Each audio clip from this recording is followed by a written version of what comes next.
Angliya ommaviy sudi Xitoy hukumatining Uyg'urlarga irqiy qirg'inchilik yurgizgan yoki yurgizmaganligi haqida tekshirish olib bormoqchi. Birlashma agentligining xabar qilishicha, Angliyadagi donliq kishilik huquq advokati Jeffrey Ness mustaqil sud kollegiyasi tashkil qilib, Xitoy hukumatining Uyg'ur musulmonlarga qaratayotgan ig'ir kishilik huquq dafsandichiligining irqiy qirg'inchilik yoki insoniyatga qarshi jinoyatga yotadigan yoki yotmaydiganligini tekshirdi ekan. Kelar yili ijiladigan bu sudki isbot anglash yig'inida yanama ko'p dalil isbotlarning oshkorlanganligi mo'ljallanmoqda. Garchi bu ommaviy sud Angliya hukumati bilan munosabatsiz bo'lgan ommaviy sud bo'lsa-mu, biroq bu Xitoy hukumatining Uyg'urlarga qaratgan zulmida javobgarlikka tortishdagi muhim qadamlarning biri deb qaralmoqda. Bo'libmi advokat Jeffrey Nessning sobiq Yugoslaviya Federatsiyasining prezidenti Slobodan Miloševichning Balqon urushi sababli xalqaro jinoiy ishlar sudida jazolanishida muhim rol o'ynagan bir advokat bo'lishi bu da'voni yanada ahamiyatli qilgan bo'lib, bu xabar har qaysi xalqaro axborotlarda keng xabar qilindi. Onun qarashicha, Xitoyning Uyg'urlarga qaratgan yig'ilish lagerlari va majburiy tug'mas qilib etish siyosati xalqaro irqiy qirg'inchilik ahdnomasiga asosan irqiy qirg'inchilik shakllantirdi ekan.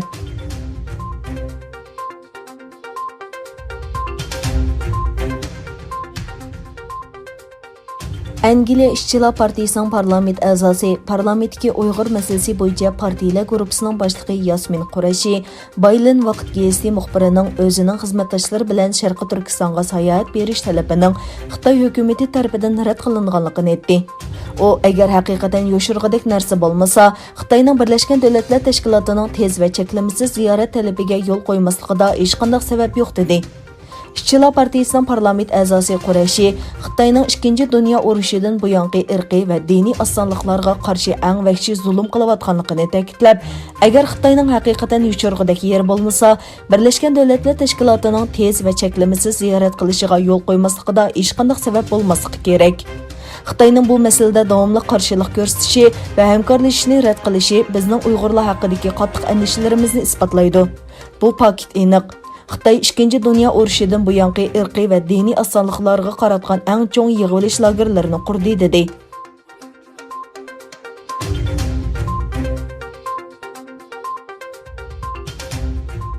Xitoyning shimolidagi ichki Mongoliya rayonlik hukumat boshlang'ich maktablarda Xitoycha o'qitishni umumlashtirish siyosatini yo'lga qo'yganligini e'lon qilgandan keyin butun rayonda kuchli namoyish boshlandi. Ana tilini qo'g'dash uchun ko'chalarga chiqqan namoyishchilarga qarata Xitoy jamoat xavfsizlik ministrligi chet el kuchlarining singib kirishi va bo'lgunchilik planiga qarshi bostirishni kuchaytirish haqida buyruq tushirdi.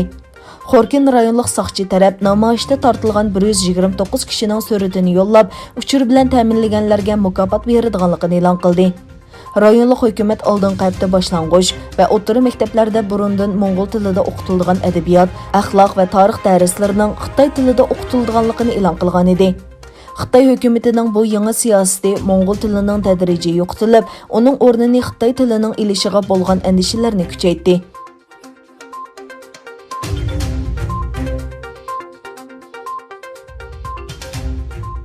Reuters agentligining xabariga asoslanganda Qozog'iston 7-oy va 8-oylarda Xitoyga neft eksportini ko'rinarli azaytgan. 7-oydagi Qozog'istonning neft eksporti 6-oydagi 99 ming tonnadan 12 ming tonnaga tushib, 3-oydan buyongi eng tuvan saviyaga tushib qolgan. 8-oyda bo'lsa 10 ming tonnaga tushirilgan. Qozog'iston doiralari neft eksport qiladigan davlatlar o'rtasida hosil qilingan kelishimga asosan davlatining neft ishlab chiqarish miqdorining azaytganligini e'lon qildi. Uchurlarga asoslanganda Xitoy virusi yuqumi sababidan Qozog'istonning neftga bo'lgan ehtiyojining eshishi eksportning tuvanlashini keltirib chiqarganligi o'tirg'a qo'yilgan. Buningdan boshqa Qozog'istonning Rossiya orqali G'arbga neft eksportidan qilgan foydasi uning Xitoyga qilgan eksportidan yuqori bo'lib, har tonnasining bahosi $25 va uningdan yuqori farqlandi ekan.